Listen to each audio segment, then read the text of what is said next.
Alright, let's talk about Samuel Richardson, one of the founding fathers of the English novel. Born in 1689 in Derbyshire, he wasn't born into privilege at all. His father was a joiner, a kind of carpenter, and young Richardson started his career as an apprentice to a London printer. That's worth noting. He literally worked his way up from apprentice to master printer. And this fact has been asked in exam. Over the years, he became highly respected in his trade, even printing for the House of Commons and earning the title Printer to the King. People who knew him described him as gentle and kind, not your typical fiery literary personality. In fact, his writing career started in a pretty unexpected way. He was so good at composing love letters for young women that they started coming to him for help, and that's how the idea of writing stories through letters first took shape. At the age of 50, yes, 50, Richardson finally published his first novel, Pamela, or Virtue Rewarded, in 1740. Both the title and subtitle have been asked in exam. The novel was revolutionary. It's written entirely as a series of letters. We call that an epistolary novel, and it tells the story of a young maid named Pamela Andrews. Pamela is just 15 years old and works as a servant in a wealthy household. When her mistress dies, Pamela's life takes a dark turn. Her mistress's son, a rich young man known as Mr. B, begins trying to seduce her. And that detail about Mr. B's unwanted advances has been asked in exam repeatedly. When his plans fail, he resorts to kidnapping her and even threatens to rape her. But Pamela refuses to give in. Her letters record her fear, her prayers, and her determination to protect her virtue. And finally, Mr. B repents. He offers her marriage, and Richardson presents this as a moral resolution. Her virtue is rewarded. Again, this idea of virtue rewarded is the key message, and it's central to most exam questions about this novel. The second part of the story shifts tone. Pamela marries Mr. B and struggles to adjust to upper-class society, learning how to be accepted in her new world. That arc from servant to gentlewoman became one of the most influential themes in later novels. 2 years later, in 1742, Richardson published a sequel titled Pamela in Her Exalted Condition. And later, in 1753, he tried to repeat the formula with Sir Charles Grandison, a kind of male Pamela. But Pamela also caused controversy. Some readers saw it as moral and uplifting. Others found it manipulative and sentimental. Henry Fielding famously mocked it in An Apology for the Life of Mrs. Shamela Andrews, published in 1741 under the pseudonym Connie Keeber. This parody and that title has been asked in exam turns Pamela's virtue into cunning hypocrisy. Still, despite the mockery, Pamela changed English fiction forever.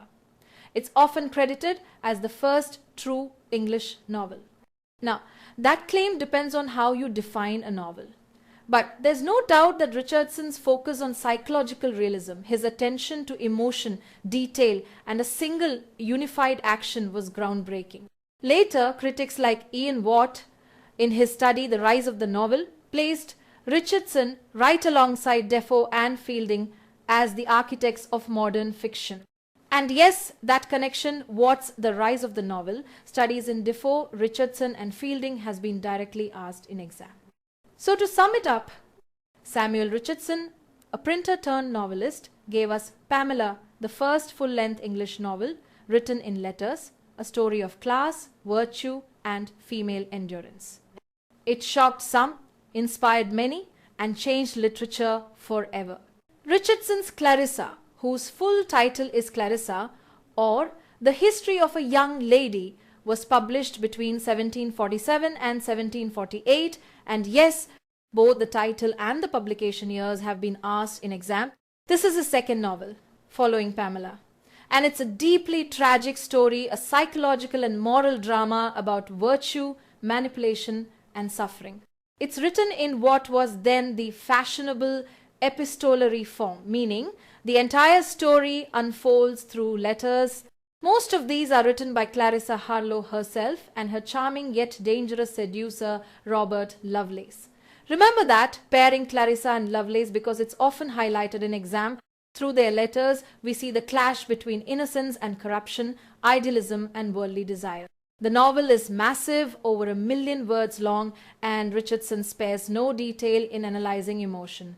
Lovelace's deceit and arrogance ultimately lead to Clarissa's heartbreak, humiliation, and death. Despite the heavy moral tone, the novel's psychological insight was revolutionary.